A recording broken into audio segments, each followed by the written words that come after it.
Ya metodenya menggerakkan UMKM, kalau di Jakarta pasti bisa dan sanggup lah. Jakarta kan gampang banget. Dan salah satu menunya harus nasi uduk. Ya. Jadi Gimana Bang hari ini debatnya? Jadi hari ini menurut saya debatnya berjalan dengan baik. Hanya memang kita berharap agar dalam debat termasuk para pendukungnya juga harus riang gembira. Jangan kemudian melakukan hal-hal yang kemudian yang tidak politik riang gembira, karena bagaimanapun kita dilihat sebagai contoh politik di nasional. Sehingga demikian saya mengapresiasi bahwa debat hari ini berjalan dengan baik. Ya. Tadi kayaknya sudah mulai lebih seru ya di debat kedua ini, sudah mulai substansi dan sebagainya. Pak Prabowo sendiri melihatnya seperti apa? Ya saya melihat bagian dari perbedaan cara memandang sesuatu nggak apa-apa. Saya sendiri kan pengen diserang, tapi nggak diserang, malah Bang Dul yang diserang. Sehingga dengan demikian ya saya nunggu. Makanya saya tadi lulus Bang Dul, Pak, sabar Bang Dul kan gitu. Asik saya diserang Kamil, asik. Padahal apa yang diserang dia tahu soal Banten. Tapi ngapain mesti bahas soal Banten kan? Kita pilkada DKI kok ngapain mesti bahas Banten. Nah tapi artinya itulah perdebatan nih seperti itu. Tapi udah kelar ya. Kita di belakang udah beres tadi. Ya.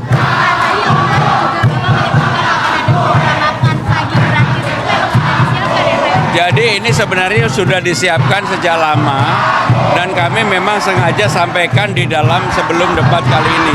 Sebenarnya dari seminggu yang ini saya sudah menyampaikan, dan kalau kemudian program ini diikuti yang lain saya alhamdulillah. Tapi saya sudah menyampaikan lebih dulu. Ya. Apakah ini untuk menarik hati suara Enggak, ini kan gini, saya kebetulan dari latar belakang keluarga sederhana. Bagi saya makan pagi itu sebenarnya menjadi hal yang penting sekali bagi anak-anak ketika mereka mau berangkat sekolah. Dan Jakarta ini dananya ada, jadi pasti bisa. Ya metodenya menggerakkan UMKM, kalau di Jakarta pasti bisa dan sanggup lah. Jakarta kan gampang banget. Dan salah satu menunya harus nasi uduk. Kan tema debatnya berkaitan juga soal ekonomi. Mas Pram ini salah satu yang paling rajin belusukan, dialog sama masyarakat. Kira-kira apa yang hasil dari belanja masalah itu yang nanti akan dilaksanakan sebagai program kerja Mas Pram? Ya, yang pertama terutama adalah APBD kita kan sangat bergantung pada hal yang sudah sangat konvensional, yaitu dari pajak, restribusi, kemudian dari dividen. Maka saya akan menawarkan hal-hal baru yang berulang kali saya sampaikan dengan Jakarta Funding, dan saya sudah mempelajari di Undang-Undang Nomor 1 Tahun 2022 ternyata memang ada payungnya untuk itu, sehingga dengan demikian secara hukum tidak ada masalah. Dan ini kan sudah menjadi sukses faktor di Indonesia Funding. Sehingga dengan demikian, dengan adanya Jakarta Funding merupakan terobosan baru bagi Jakarta yang selama ini hanya bergantung pada pajak, restribusi, dan dividen. Sekarang ada income atau revenue baru dari Jakarta Funding. Ada juga yang hari ini deklarasi untuk dukung Mas Pram, tapi minta jaminan soal harga sembako dan lain-lain ini bisa dipastikan aman. Itu bisa keluar dari Mas Pram jaminan? Jadi sembako ini sebenarnya sudah dirintis oleh gubernur sebelumnya, baik oleh Pak Ahok maupun Pak Anies. Mereka sudah mengikat kerjasama dengan beberapa farming yang ada di Indonesia. Yang menjadi persoalan di sembako ini adalah agar yang pertama stoknya cukup, yang kedua kontrak jangka panjang sudah dilakukan dan itu akan kami lanjutkan kalau saya jadi gubernur.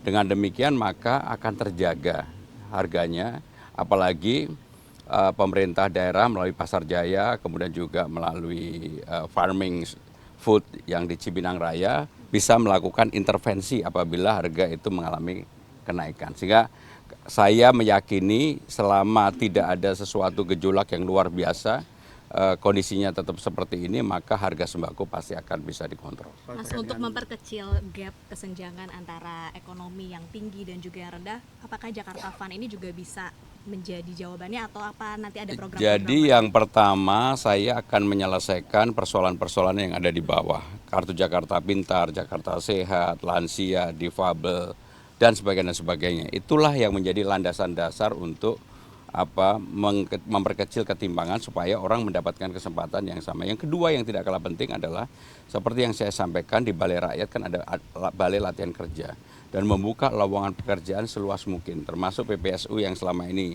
menjadi SLTA, maka kita dorong betul-betul menjadi SD sehingga yang penting baca tulis, lulusan SD bisa baca tulis, bisa bekerja dan mereka kemudian kita adakan pelatihan. Dan yang namanya balai latihan kerja itu bukan hanya sekedar melatih orang untuk belajar mengelas yang bayangannya begitu, bukan, termasuk untuk menjadi konten kreator, menjadi apapun yang sesuai dengan perkembangan sekarang ini termasuk ekonomi digital. Sehingga dengan demikian itu kita lakukan sertifikasi dan itu menjadi yang bisa bukan hanya bekerja di Indonesia, mempunyai kesempatan juga untuk bekerja di luar negeri. Tapi nanti visi misi kan juga menyertakan aspek pendidikan ya Pak, untuk pembangunan manusianya itu nanti akan dijabarkan dalam bentuk seperti apa? Jadi untuk pendidikan seperti yang sudah kami sampaikan, pendidikan gratis untuk negeri dan swasta. Dan untuk pendidikan gratis negeri dan swasta itu tidak menghilangkan KJP, itu yang paling penting. Dan juga KJMU, Kartu Jakarta Mahasiswa Unggul, yang sekarang ini yang menerima kurang lebih 15.000 orang, ini sebenarnya menjadi kunci bagaimana rantai kemiskinan atau kekurangan di masyarakat bawah ini bisa diperbaiki kalau kemudian anak-anaknya bisa sekolah sampai dengan perguruan tinggi dan kemudian kalau mereka mengikuti pelatihan yang diadakan di balai kelurahan dan kemudian juga mereka bisa bekerja lebih baik, saya yakin ini akan memotong dan meningkatkan masyarakat yang ada di bawah selama ini. Pak, di podcastnya bersama Putri Tanjung, Pak Pram bilang masih banyak tempat menyedihkan dekat-dekat istana Pak ya. Nah ini ya saya melihat sendiri di Tanah Tinggi, di Tambora, Tanah Abang, Cideng dan berbagai tempat yang betul-betul menyedihkan. Saya melihat sendiri ada satu rumah namanya Bu Suni yang kebetulan saya lihat sendiri, saya berdialog langsung dengan beliaunya. Di rumah itu ada 12 orang yang tinggal, tempat tidurnya hanya ada 2. Kemudian mereka bersih bergantian sehari 3 kali, pagi, sore, dan malam. Nah, persoalan-persoalan seperti itulah yang kemudian terus terang membuat saya bersemangat sekali untuk mudah-mudahan insya Allah saya terpilih, saya ingin menyelesaikan persoalan itu yang lebih utama. Bukan kemudian menyelesaikan yang tinggi-tinggi lah. Menurut saya itu lebih urgent, lebih utama dibandingkan dengan hal-hal lain. Debat yang sekarang ini, debat yang kedua, kira-kira seseru apa? Apa yang nanti akan disajikan Mas Pram dan juga diharapkan dari lawan-lawannya? Apakah akan saling serang supaya seru? Saya terus terang pengen diserang.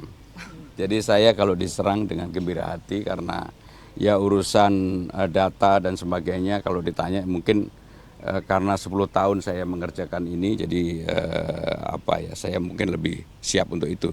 Saya malah pengen diserang untuk itu, termasuk berbagai aspek yang mungkin di luar dugaan saya, yang mungkin juga saya nggak tahu, nggak apa-apa juga kan gitu. Karena beberapa pihak merasa debat pertama kemarin ini nggak greget dibandingkan pilkada sebelumnya, kemudian juga temanya ini terlalu meluas kemana-mana gitu, mungkin ada harapan untuk pelaksanaan. Yang jelas kalau saya pribadi mau seru atau nggak seru ukurannya bukan di situ, tetapi saya lebih pengen bahwa debat tetap harus riang gembira, berbeda juga nggak apa-apa, nggak perlu kemudian seperti yang periode yang lalu ada polarisasi. Bagi saya biasa-biasa aja. Saya jujur ya, dalam debat ini saya tidak mempersiapkan terlalu berlebihan karena saya merasa bahwa lawan debat saya ini diri saya sendiri. Benar-benar diri saya sendiri. Karena lebih pede karena hasil survei juga mulai nyalip ya Mas ya? Ya apapun kalau survei itu saya hanya bilang alhamdulillah. Kan teman-teman banyak yang mengikuti saya mungkin di awal tanggal 28 Agustus ketika mendaftar nggak banyak orang tahu. Tapi kan saya memang biasa bekerja keras. Bahkan untuk berbagai hal saya memang bekerja keras dulu itu. Jadi akan unggul juga di debat seperti hasil surveinya? Bismillah. Bismillah. Oke. Pak, kalau soal undecided voters yang nih Pak, ini kan masih tinggi, biasa hasil debat ini kan ada tren penurunan. Ya ini kan sudah menjadi debat yang kedua dan coblosan kurang 1 bulan penuh. Karena 27 November akan coblosan. Sehingga dengan demikian waktunya betul-betul 1 bulan dan ini mulai mengerucut dan kalau dilihat dari hampir semua survei undecided voternya kan 14%.